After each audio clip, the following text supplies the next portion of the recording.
കേരളം മാത്രം ചുവപ്പിച്ചിട്ടെന്തിനാ? ഇടതുപക്ഷം പാർലമെന്റിൽ പോയിട്ടെന്തിനാ? BJPക്ക് ബദൽ കോൺഗ്രസ് അല്ലേ? ഇങ്ങനെയൊക്കെ ചോദിക്കുന്നവരുണ്ട്. അവരോട് മാത്രം ചിലത് പറയാനുണ്ട്.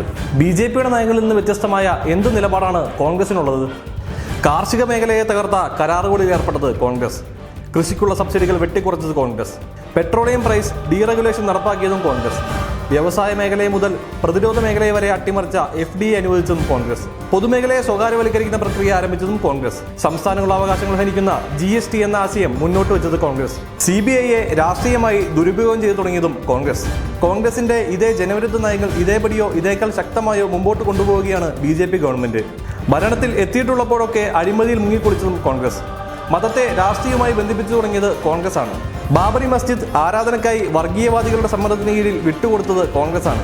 ബാബറി മസ്ജിദ് പൊളിക്കുന്നതിന് നിഷ്ക്രിയത്വത്തിലൂടെ അധ്യക്ഷത വഹിച്ചത് കോൺഗ്രസ്. തങ്ങൾ അധികാരത്തിലെത്തിയാൽ മാത്രമേ അവിടെ രാമക്ഷേത്ര നിർമ്മാണം നടക്കുമെന്ന് ഉത്തരേന്ത്യയിലാകെ പ്രചരിപ്പിക്കുന്നതും കോൺഗ്രസ്. വൻകിട കോർപ്പറേറ്റുകളുടെ ആയിരക്കണക്കിന് കോടിയുടെ ബാധ്യത കോൺഗ്രസ് സർക്കാർ എഴുതിത്തള്ളി. BJP സർക്കാരും എഴുതിത്തള്ളി. പെട്രോളിയത്തിന്റെ വില നിയന്ത്രണം സർക്കാരിന്റെ ഉത്തരവാദിത്തത്തിൽ നിന്ന് കമ്പനികളുടെ കൈകളിലേക്ക് കോൺഗ്രസ് കൈമാറി. BJP നിത്യേന വില വർദ്ധിപ്പിച്ചുകൊണ്ട് ഇതേ നയം തുടർന്നു. ആണവ കരാറിലൂടെ അടക്കം കോൺഗ്രസ് സാമ്രാജ്യത്വത്തിന് വിടുപണി ചെയ്തു. സംയുക്ത സൈനികാഭ്യാസത്തിലൂടെയും മറ്റും BJP ഗവൺമെന്റും അതുതന്നെ ചെയ്തു. അപ്പോൾ പിന്നെ എവിടെയാണ് കോൺഗ്രസ് ബദലാകുന്നത്? വർഗീയതയുടെ കാര്യത്തിലില്ല, സാമ്പത്തിക നയങ്ങളുടെ കാര്യത്തിലില്ല, സാമ്രാജ്യത്വ വിധേയത്തിന്റെ കാര്യത്തിലുമില്ല. അപ്പോൾ പിന്നെ എവിടെയാണ് ബദൽ നയം? അതുകൊണ്ട് തന്നെ ദേശീയ മതേതര ബദൽ എന്ന ആശയത്തിന് ഇന്ന് വളരെയധികം പ്രസക്തിയുണ്ട്.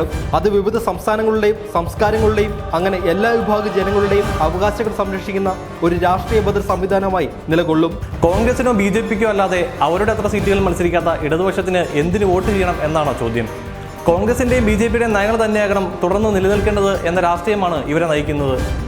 ഇന്ത്യയുടെ യാഥാർത്ഥ്യം കാണാൻ കൂട്ടാക്കാത്ത സമീപനമെന്നേ ഇതിനെ പറയാനാകൂ. വിവിധ സംസ്ഥാനങ്ങളിൽ മുന്നിട്ട് നിൽക്കുന്നത് അതത് പ്രദേശങ്ങളിൽ സംഘപരിവാർ മുന്നോട്ട് വെക്കുന്ന ചേരിതിരിവിന്റെയും വിദ്വേഷത്തിന്റെയും രാഷ്ട്രീയത്തെ അതിശക്തമായി ചെറുക്കുന്ന രാഷ്ട്രീയ പാർട്ടികളും സഖ്യങ്ങളുമാണ്. UPയിലും ബീഹാറിലും ഒഡീഷയിലും ആന്ധ്രയിലും തെലങ്കാനയിലും തമിഴ്നാട്ടിലുമൊക്കെ കോൺഗ്രസോ BJPയോ അല്ലാത്ത പ്രാദേശിക കക്ഷികളും രാഷ്ട്രീയ സംവിധാനങ്ങളുമാണ് മത്സരരംഗത്ത് മുന്നിട്ട് നിൽക്കുന്നത്. ഇവരാരും തന്നെ കേന്ദ്രത്തിൽ ഒറ്റയ്ക്ക് അധികാരത്തിൽ വരാനുള്ള അത്രയും സീറ്റുകളിൽ മത്സരിക്കുന്നില്ല എന്നതുകൊണ്ട് അവർക്ക് വോട്ട് ചെയ്യരുതെന്ന് ഇവർ പറയുമോ?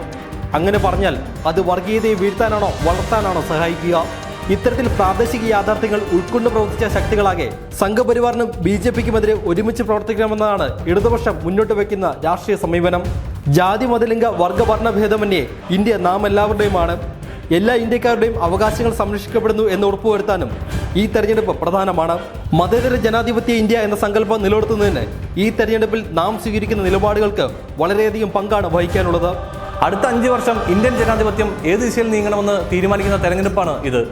ആ ഉത്തരവാദിത്തം ഇന്ത്യയുടെ ഭാവിക്ക് നല്ലത് എന്തായിരിക്കുമെന്ന ചിന്തയോടെ നാം നിറവേറ്റണം.